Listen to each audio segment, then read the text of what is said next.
Hello, नमस्ते। मैं प्रियंका राठी,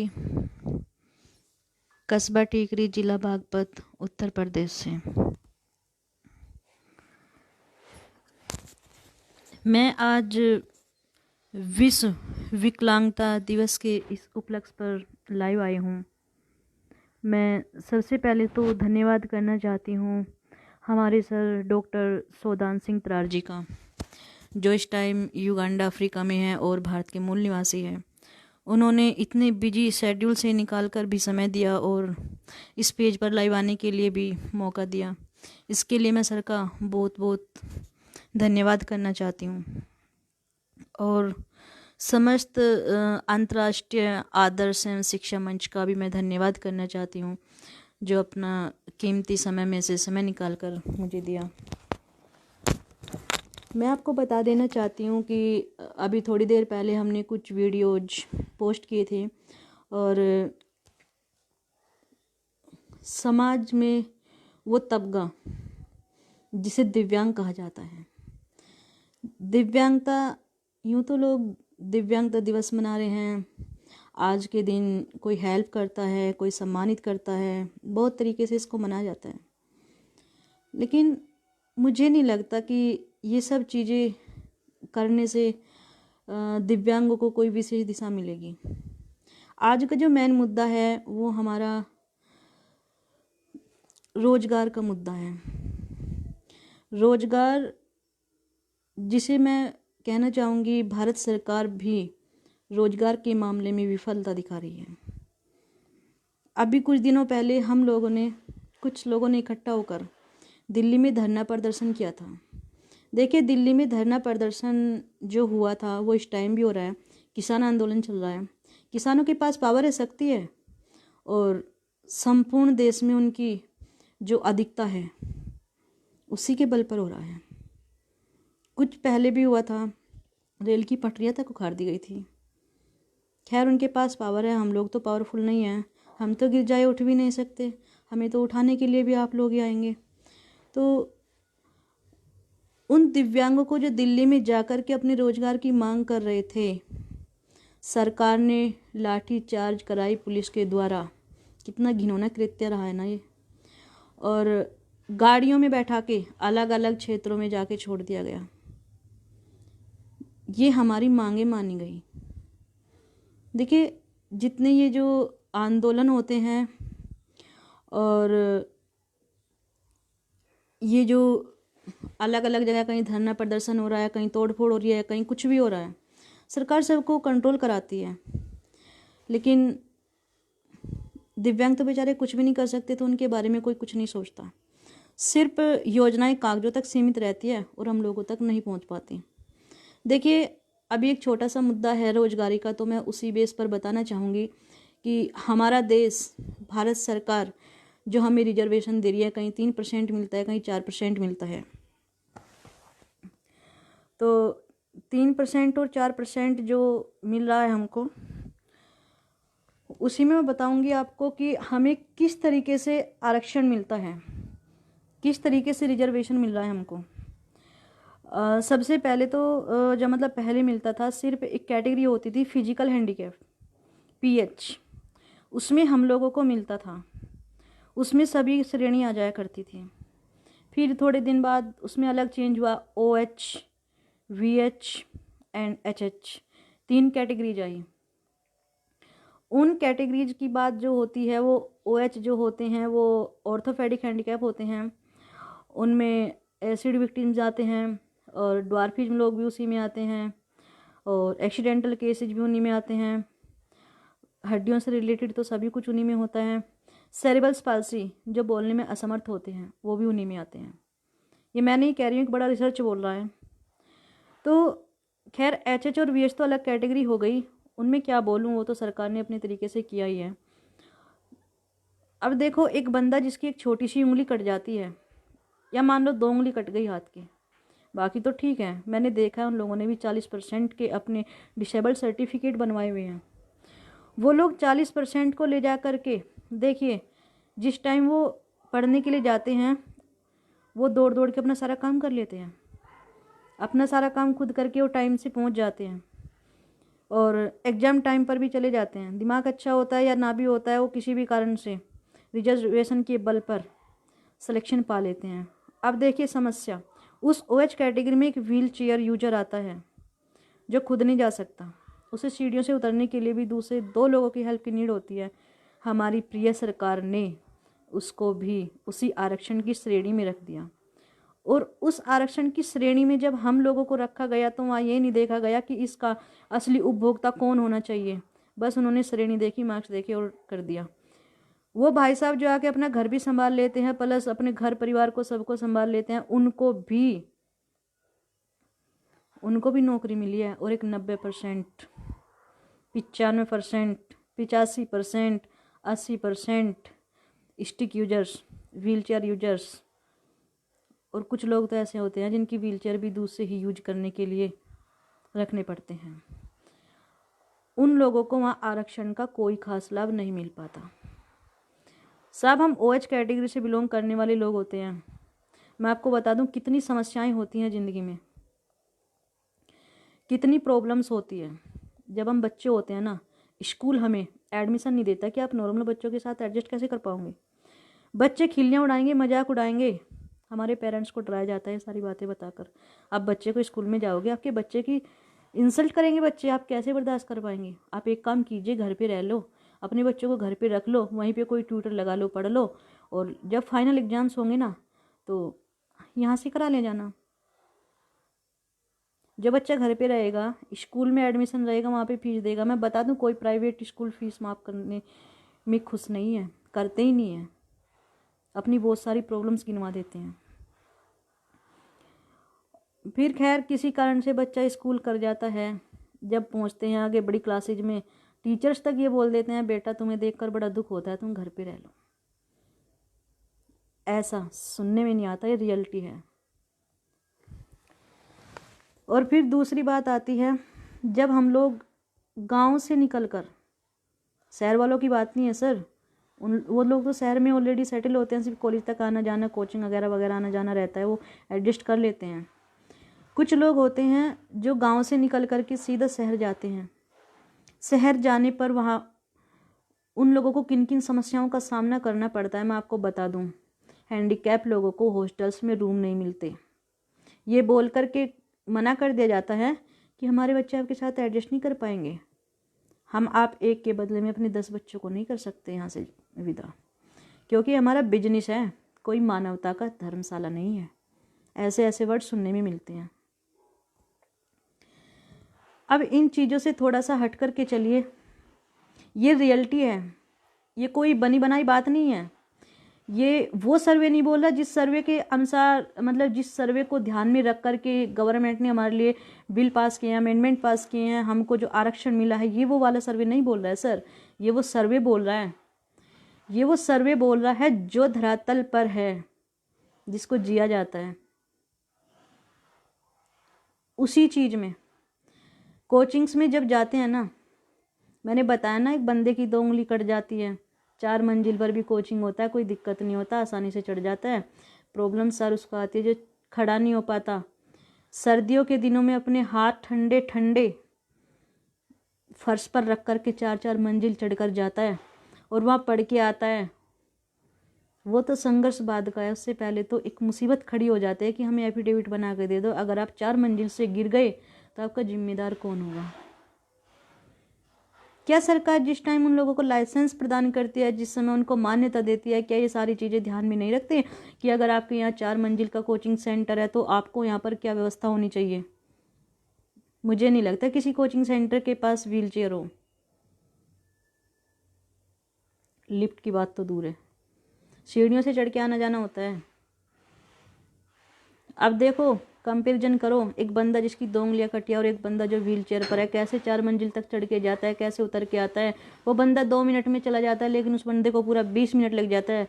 वो अपने 18 मिनट बचा के पढ़ाई कर लेता है, वो जाके आरक्षण लेकर के जॉब ले लेता है। और वो बंदा जो 20 मिनट जद्दोजहद वहाँ करके आए ना, अगर बारिश हो जाए तो शायद उसको दिन का क्लास भी मिस हो सकता है सर।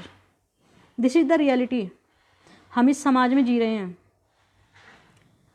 हम उस समाज में जी रहे हैं जहाँ पर हमें देखते ही बोला जाता है अरे थोड़ी सी मेहनत कर लो, आप लोगों को तो ना आरक्षण मिल जाएगा, सरकारी नौकरी आसानी से मिल जाएगी, थोड़ी सी मेहनत कर लो। मैं वही चीज़ बताना चाहती हूँ, मैं वही चीज़ बताना चाहती हूँ लोगों को कि ये सिर्फ एक कहावत बनी हुई है कि हमको आरक्षण मिला है। ये कहने वाली बात है, कोई आरक्षण नहीं मिल रहा, कहीं आरक्षण नहीं मिल रहा। मैं अपने उत्तर प्रदेश की बात करना चाहती हूँ। मैं पश्चिमी उत्तर प्रदेश से हूँ। अभी हाल ही में 69,000 शिक्षक भर्ती हुई थी और यहाँ पर ना कट ऑफ कर दिया था 60%, जनरल का 65 एंड अदर्स ऑल कैटेगरीज 60% पे लाकर टपका दी गई। मैं बता देना चाहती हूँ, एक ओबीसी का बंदा जो बिल्कुल फिट है, फिजिकली फिट है, वो अपने घर के 10 काम करने के बावजूद भी बहुत कम टाइम में अपनी कोचिंग में जाके पढ़ के आ सकता है। वो बाथरूम में गया, 10 मिनट में नहा के आ गया। सर, एक फिजिकली डिसेबल्ड पर्सन को बाथरूम में जाने से पहले देखना होता है वहाँ पर व्यवस्था क्या है।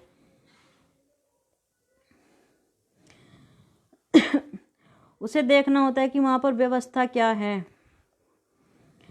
और कई बार व्यवस्था अपने विपरीत होने के बावजूद भी एडजस्ट करना पड़ता है। एक क्लास में 5 मिनट का ब्रेक होता है। एक पढ़ने वाला बच्चा डिसेबल्ड है, वो वॉशरूम जाते हुए से डर लगता है अगर 10 मिनट लग गए तो तेरा 5 मिनट का क्लास मिस हो सकता है, और हमें रिजर्वेशन मिलता है। कौन से रिजर्वेशन की बात करते हैं आप? वही रिजर्वेशन जो सिर्फ हमें कागजों में लिख कर चढ़ाया जाता है कि तुमको रिजर्वेशन मिला है। एग्जाम सेंटर पर जाते हैं तो कई जगह व्यवस्थाएं नहीं होती, और फिर कहते हैं कि पढ़ लिख कर नौकरी नहीं लगी, फिर कहते हैं कि पढ़ लिख कर नौकरी नहीं मिली तुम लोगों को। कोई कहता है तुमने पढ़ा नहीं, कोई कहता है मेहनत नहीं की, मेहनत करने वालों को तो आरक्षण वाली बात रख दी जाती है। और हाँ सर, एक बात और बता दूं, अभी एक नई कैटेगरी ऐड हुई है सेंट्रल गवर्नमेंट जॉब में, एमडी, जिसे बोलते हैं मल्टीपल डिसेबिलिटी। उसकी तो कट ऑफ मत पूछो कितने नीचे डाल दी गई। उसकी कट ऑफ इतने नीचे ला दी गई है कि एसएससी सीजीएल को ले लीजिएगा आप, 25% भी कट ऑफ नहीं गई है उसकी। और जब मैंने उसका भी सर्वे किया, उसका रिकॉर्ड देखा, तो एक बंदा पैर से 40% और कान से 40%, दोनों का ऐड हुआ, 40+ हो गया, और भाई ने डबल कैटेगरी में जाकर के सिलेक्शन ले लिया। और जो बंदा 90% व्हील चेयर पर बैठा है, वो ओएच की कैटेगरी में रिजर्वेशन मिलने के बावजूद भी सेलेक्ट नहीं हो पाया, क्योंकि कंपटीशन इतना ज़बरदस्त है। कब तक चलेगा ये सब? जब तक हमारी सरकार हमारी मांगे नहीं मानेगी। ये तब तक चलेगा जब तक हम लोग दिल्ली की धरा पर जा कर के बैठेंगे, और जब तक हमको डंडे मार कर उठाया जाएगा, गाड़ियों में डाल डाल कर इधर उधर फेंका जाएगा, तब तक हमें नहीं लगता कि हमारे हक की बातें यहाँ हो रही हैं। कुछ नहीं हो रहा यहाँ पे, कुछ भी नहीं हो रहा। कॉलेज में जाते हैं, हमें एडमिशन नहीं मिलता, डॉक्यूमेंट देखकर बता दिया जाता है इतने % हैंडीकैप स्टूडेंट को हम कैसे एडमिशन दे सकते हैं जो यहाँ पर अपनी अटेंडेंस फुल नहीं दिखा सकता। मैं बता देना चाहती हूँ, एक हाथ पैरों वाला इंसान, वो इंसान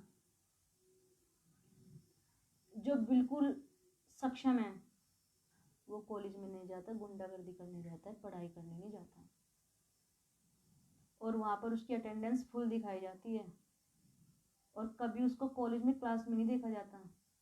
लेकिन एडमिशन का मैटर तो हमारा होता है कि हम तुमको कैसे एडमिशन दे दें। क्यों भाई, हमारे लिए कोई आवाज़ उठाने वाला क्यों नहीं है? या सिर्फ कागजों में ही कागजाती बात ही है हमारे लिए? कब तक चलेगा ये सब? हमारी सरकार गूंगी भी है, बहरी भी है, अंधी भी है, लेकिन जब उनके कानों के पास पटाखे फोड़ने के लिए, उनके कान खोलने के लिए जाया जाता है, तो लाठीचार्ज कर दी जाती है सिर्फ दिव्यांग लोगों पर। सच में दिल्ली की घटना ने इतना ज़्यादा परेशान करके रख दिया, इतना ज़्यादा सोचने पर मजबूर कर दिया कि हम कौन से लोकतंत्र में रहते हैं। देखिए, किसान आंदोलन बहुत ज़बरदस्त वाला चला हुआ है, दिल्ली चारों तरफ से सील हो चुकी है। दिल्ली एग्जाम्स देने गए थे स्टूडेंट्स, बहुत परेशानी का सामना करके गए और आए हैं। दिल्ली पुलिस के एग्जाम्स चल रहे हैं, वो भी सरकार ने पोस्टपोन नहीं किए, और उसके सामने बोली भी नहीं, गोली चलाने का आदेश ही नहीं है। मैं कहती हूँ 2-4 किसानों को भर के एक बार इधर उधर फेंकाओ, बता देंगे तुमको, क्योंकि उनके पास तो पावर है। हम तो दिव्यांग, हम तो कुछ कर ही नहीं सकते। हम तक गिर जाए तो उठाने भी तुम लोग आओगे आओगे भाई, उठ जाएंगे, नहीं तो कई बार तो रैंक के भी चले जाएंगे। डरते थोड़े ना किसी से,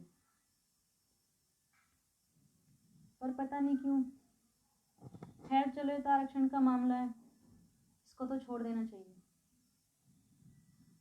अभी दूसरा जो मैटर है, मैं उससे पहले थोड़े से कमेंट्स का जवाब देना चाहूँगी। विनोद नेगी सर हैं, सॉरी, हाँ जी, विनोद नेगी सर हैं। सर आपका बहुत बहुत धन्यवाद। और अंकिता रघुवंशी जी हैं, थैंक यू मैम। देखिए सच्चाई है वो तो सभी को दिखती है, बोलने से नहीं बताई जाती, बस थोड़ा सा ध्यान केंद्रित करना चाहिए इन चीज़ों पर। और आपने सही कहा सर, कागज़ में लिखी गई चीज़ें व्यर्थ ही होती हैं, अक्सर तो नहीं होती है, बट मुझे लगता है 90% होती है। अच्छा भाई, एक और चीज़ आपने जो कागज़ की बात में आई है, मैं बता देना चाहती हूँ कि जो कागज़ में ये जो लोग सर्वे करते हैं भाई, इन्होंने, चलो हमने मान लिया ये सरकार के अधिकारी हैं और इनको मतलब अधिकार मिले हुए हैं हम पर कानून बनाने के, लेकिन क्या ये कभी फील्ड में आते हैं हमारा सर्वे करने के लिए? कोई मिलता है इनसे? मैंने तो आज तक नहीं सुना। देखो बहुत दूर दूर तक हम लोग के कांटेक्ट हैं, एंड बहुत दूर दूर तक कुछ इंटरनेशनल लेवल के लोग भी हैं, लेकिन मुझे तो लगता नहीं, मुझे तो पता ही नहीं। बहुत सारे एनजीओ भी हैं, उनसे बात होती है, वो कहते हैं हमें पता ही नहीं चलता कब सर्वे होता है, हमारे यहाँ कोई आता ही नहीं है। तो फिर भाई कौन से सर्वे पर कानून बनाते हैं? देवेंद्र सोनी जी, बहुत बहुत धन्यवाद आपका। और कौन सा सर्वे है इनका जो मतलब ये हमारे लिए कानून बना दे? देखो कानून हमारे बना हो रहे हैं क्या, जहाँ पर ये कानून बनते हैं, स्पेशली दिव्यांगों के लिए कानून बनते हैं, वहाँ पर मुझे लगता नहीं कोई दिव्यांग भी बैठा के रखा होगा इन्होंने। लेकिन सरकार से ज़्यादा देखो मैं बताऊं, जो बैसाखियाँ होती है, व्हील चेयर्स होती हैं, जब सरकारी जो हमें सरकारी कोटे से जो मिलती है ना, डिस्ट्रिक्ट लेवल पर जो मिलती है, वो बहुत लोकल माल होता है। फिर सरकार कहती है हम तुम्हारे लिए ये कर रहे हैं, वो कर रहे हैं, बहुत लोकल माल होता है, वो यूज करने लायक भी नहीं होता है। अगर हम उनको ले भी आते हैं ना तो ज़्यादा टाइम नहीं चलते हैं, इसलिए वो सब खरीदना ही पड़ता है। और अब आते हैं स्पोर्ट्स। भाई स्पोर्ट की भी तो कोई सुविधा होनी चाहिए। देखिए दीपा मलिक जी को ले लीजिए, अरुणिमा सिन्हा जी को ले लीजिए। ये जो दीपा मलिक जी है और अरुणिमा सिन्हा जी हैं, इन्होंने भी तो कितनी मेहनत की है। क्या हमारी सरकार ने इनके लिए मेहनत करने से पहले कुछ किया है? लेकिन मुझे तो लगता नहीं मेहनत करने के बावजूद भी कुछ ज़्यादा कर रही हो, क्योंकि ये लोग अपने दम पर कर रहे हैं। खैर वो तो हाई लेवल के हो गए, उनके लिए तो काफ़ी कुछ हो भी चुका है, लेकिन जो लोग नीचे तबके से उठ के जा रहे हैं, जिनको भी स्टार्टिंग है और जिनको मतलब फॉर्म वगैरह भी फिल होते हैं और गवर्नमेंट के पास डेटा भी होता है, हर डिस्ट्रिक्ट लेवल पर डेटा होता है कि कौन क्या कर रहा है, तो वहाँ से कोई ख़ास मदद नहीं मिल पाती है। और देखो मैं बताऊं, दिव्यांगों के लिए ज़्यादातर ना जो एनजीओ होते हैं वो भी बहुत कुछ करते हैं, और जो मतलब कुछ लोग होते हैं, कुछ छोटी छोटी संस्थाएं होती हैं, कुछ बड़ी संस्थाएं होती हैं, वो बहुत अच्छा काम करते हैं। मैं उन संस्थाओं के लिए भी बहुत बहुत धन्यवाद करना चाहती हूँ, जो हमेशा कैंप लगाते हैं, कहीं सर्टिफिकेट्स बनवाते हैं, कहीं मतलब जो गरीब लोग हैं उनको वस्त्र वगैरह भी देते हैं और खाना वगैरह भी प्रोवाइड कराते हैं, व्हील चेयर्स, बैसाखियाँ, और उनके एजुकेशन का भी प्रबंध करते हैं, बहुत सारा काम करते हैं। तो मुझे तो लगता है सरकार उन लोगों के हाथ में दे देनी चाहिए, कम से कम वो लोग कुछ तो अच्छा सोचेंगे हमारे बारे में। पर हमें तो बोलने का भी अधिकार नहीं है, हमें तो डंडे मार के भगा दिया जाता है अगर हम बोलने, अपनी आवाज़ को बुलंद करने के लिए जाते हैं। वहाँ तो दबंगों की बात चलती है भाई, हम जैसों का तो कुछ होना ही नहीं। जी अंकिता जी, बिल्कुल गवर्नमेंट से ज़्यादा ये लोग ही काम कर रहे हैं, आपने बिल्कुल सही कहा। तो अभी जो देखो कुछ स्टूडेंट्स होते हैं पढ़ाई में बहुत अच्छे होते हैं, लेकिन उनको जब मैंने कई बार देखा है, बहुत सारे मेधावी छात्र होते हैं, दिव्यांग छात्र मेधावी होते हैं, पढ़ने लिखने में बहुत अच्छे होते हैं, उनको मतलब कुछ भी ऐसा नहीं कर पाते कि जो ये लोग होते हैं, सरकार होती है, फीस तक माफ़ करने का एक बिल नहीं है इनके पास। कहने को तो ये बोल देते हैं कि हाँ फीस माफ़ हो जाएगी, तुम पढ़ लो, ये कर लो, वो कर लो। देखो मैं बताती हूँ, मेरी एजुकेशन बीएड है, बीए बीएड है। मैंने आज तक एक भी क्लास में कहीं ऐसी जगह नहीं देखी जहाँ पर मेरी फ़ीस माफ़ हुई हो। गवर्नमेंट कॉलेज और प्राइवेट स्कूल, प्राइवेट कॉलेज, वैसे तो मैं प्राइवेट से ही पढ़ी हूँ, सिर्फ 9 to 12 ही मैंने गवर्नमेंट से किया है। वहाँ पर भी मेरी फ़ीस की माफ़ी का कोई प्रावधान नहीं था। तो मुझे लगता है कि जब मेरे लिए कोई प्रावधान नहीं था तो किसी और के लिए कैसे हो सकता है। रविता नागवंशी वैद्य जी, बहुत बहुत धन्यवाद। आप लोगों का ही इसमें बड़ा योगदान है कि आज हम लोग थोड़े सशक्त हैं।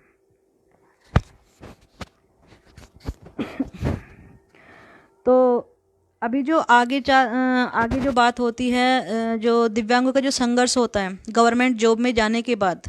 अच्छा, जब मतलब हम लोग को जॉब मिल जाती है तो मैंने देखा है कि अपने इलाके में जो स्पेशली टीचर्स लोग होते हैं ना, उनको बहुत कम मिलती है और पोस्टिंग में भी बहुत दिक्कतें आती हैं। तो ये चीज़ें भी कोई नहीं सोचता। हाँ, एक बहुत इम्पोर्टेंट चीज़, मतलब किसी से मेरी इस मैटर पे बात हुई थी, वो मतलब स्टूडेंट थी वो, और उस बच्ची ने इतनी प्यारी बात कही कि मुझे, मतलब मैंने कभी इस बारे में नहीं सोचा। उसने बोला, मैडम आप इतना अच्छा काम, मतलब आपने इतनी अच्छी बात सोची है, तो मैं आपको एक बात बताना चाहती हूँ। मैंने कहा क्या? जब आप कोई टॉपिक उठाओ तो ये टॉपिक ज़रूर उठा देना जब दिव्यांग हर नौकरी के लिए एबल नहीं है और फॉर्म फिल नहीं कर सकते, सीट्स नहीं होती, तो कम से कम जिन डिपार्टमेंट्स में दिव्यांगों को नौकरी मिल जाती है उन डिपार्टमेंट्स में कम से कम हमारी जो सीट्स हैं कम से कम उनमें तो बढ़नी चाहिए। वैसे होना तो 20% चाहिए, बट अगर 20 नहीं मिलती तो कम से कम 10% सीट तो होनी चाहिए, जिससे कि हमें इस बात का दुख ना हो कि हम हर जगह फॉर्म नहीं फिल कर सकते। जी शोभा कंवर जी, आप कहाँ से बिलोंग करते हैं? और 4,000 रुपये सरकार की तरफ से मिलते हैं या कैसे मिलते हैं? आप इसकी जानकारी ज़रूर दीजिएगा।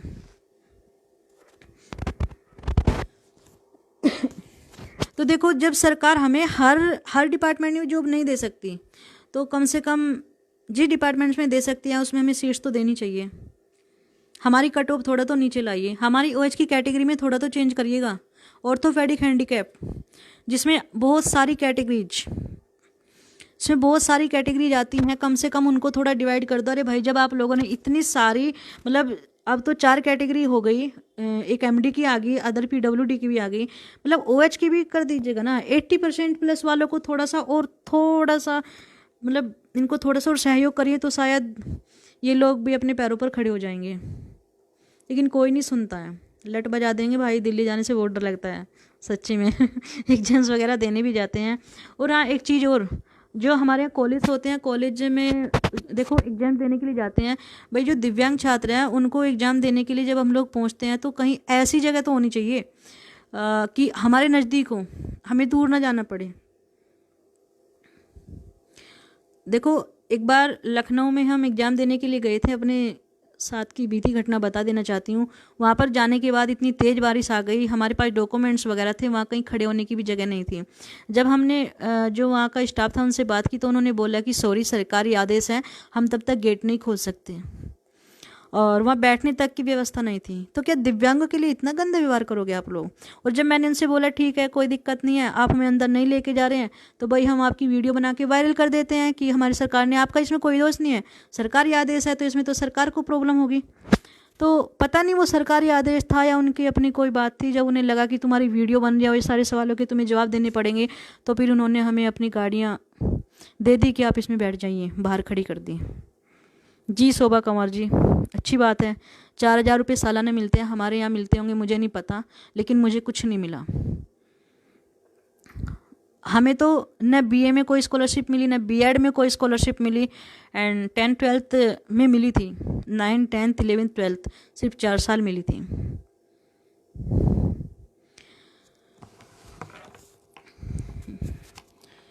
तो मैं उत्तर प्रदेश से हूँ शोभा जी,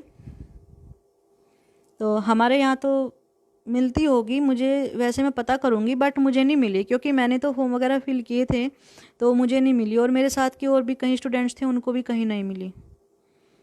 तो अच्छी बात है अगर आपकी सरकार से मिलती है तो।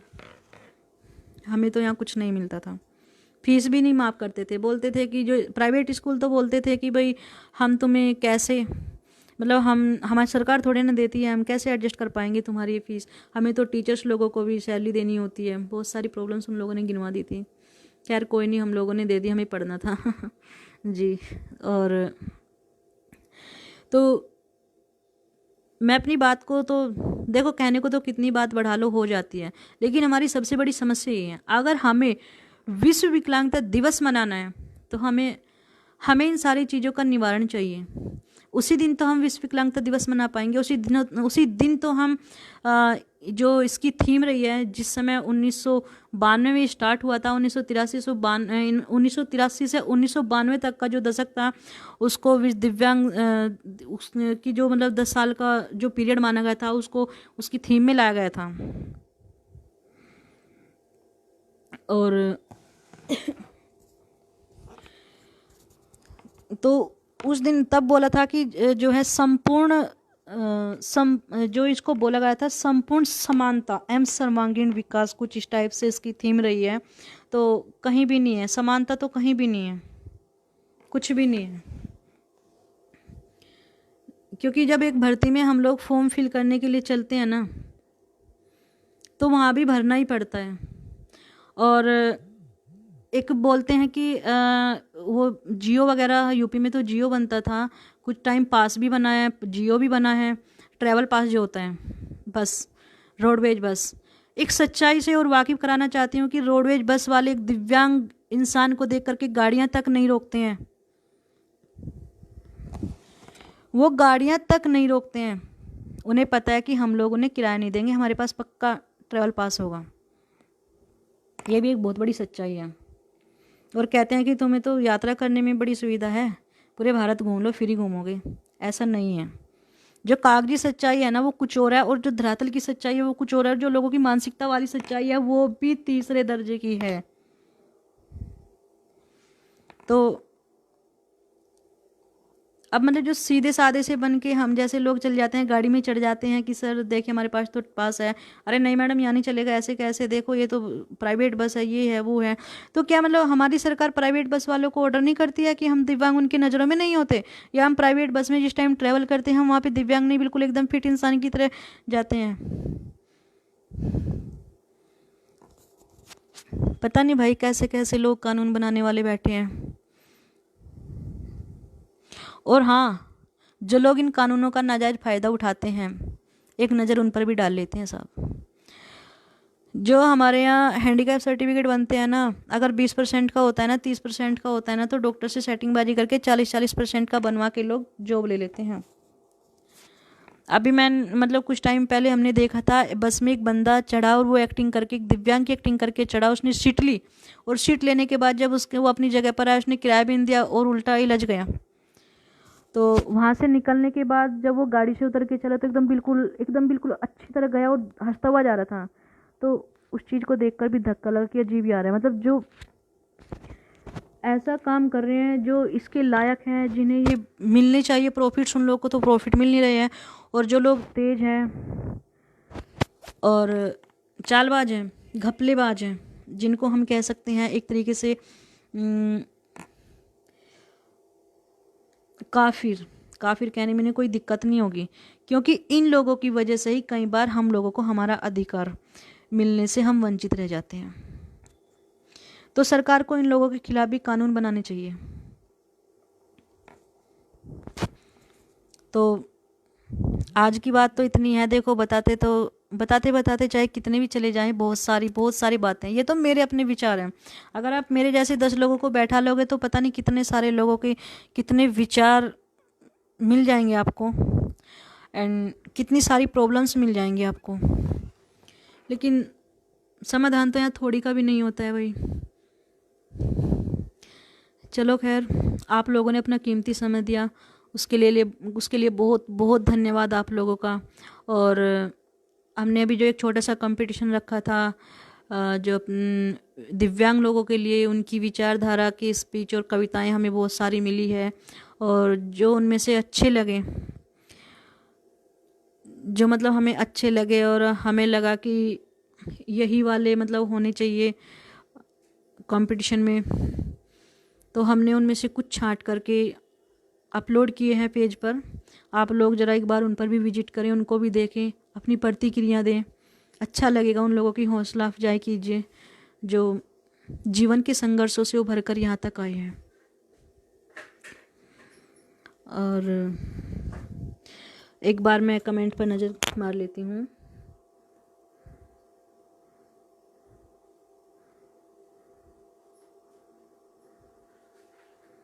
जी शोभा कंवर जी, नहीं हो सकता है, मतलब रोज़ कानून बदलते हैं, अलग अलग स्टेट्स के कानून बदलते हैं। हमारे समय पे भी ऐसी थी, कोई 40-50 रुपये थी, बट हमको ओबीसी वगैरह से पता नहीं कैसे करके कई बार नहीं मिल पाती थी। जी अंकिता रघुवंशी जी, बहुत बहुत धन्यवाद आपका। एंड जी सरकारी स्कूल में मिलती है, मिलती रहती है। जी अंकिता रघुवंशी जी, आपने बिल्कुल सही कहा, जब इक्वलिटी होगी तभी तो ये दिवस मनाएंगे। लेकिन ये दिवस तो मनाया जाता है, एंड क्या करें, अधिकार नहीं मिलता, समानता नहीं मिलता, बस हर साल दिवस आता है, थीम होती है, रख लो भाई, याद कर लेना। कंपटीशन एग्जाम्स में पूछी जा सकती है, उसके लिए अच्छी है। हर रोज़ नए नए डेज होते हैं, हर रोज़ नई नई थीम्स होती हैं। संविधान ने सबको बराबरी का हक दिया है, बिल्कुल दिया है, लेकिन नहीं मिलता, नहीं मिलता, सबको नहीं मिलता। जी अलोटो, बिल्कुल बिल्कुल, इन लोगों के खिलाफ करना तो चाहिए, लेकिन कौन करे। अब बताओ, उतर के चला गया, क्या उसका मतलब उसकी कोई आईडी प्रूफ नहीं था, कुछ नहीं था, हमें क्या पता कौन है। हम लोग यार, हम तो खुद ही नहीं चल पाते, उनका क्या पीछा करते। एक काम गवर्नमेंट का है, नहीं करते, मतलब जो लोग इसके योग्य हैं उनको तो नहीं देते वो सुविधाएं, बट जो अयोग्य है वो अपने दम पर ले लेते हैं।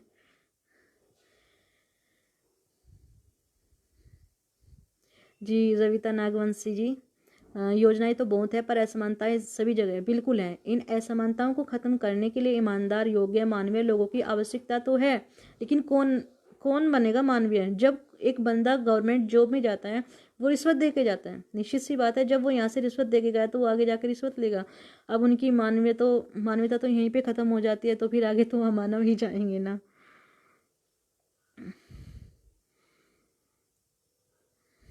जी हम सब सदैव साथ साथ हैं। Thank you so much. और आप लोगों का बहुत बहुत धन्यवाद, आपने मेरे लिए अपना कीमती समय दिया, मेरे विचारों को सुना, बहुत बहुत थैंक यू।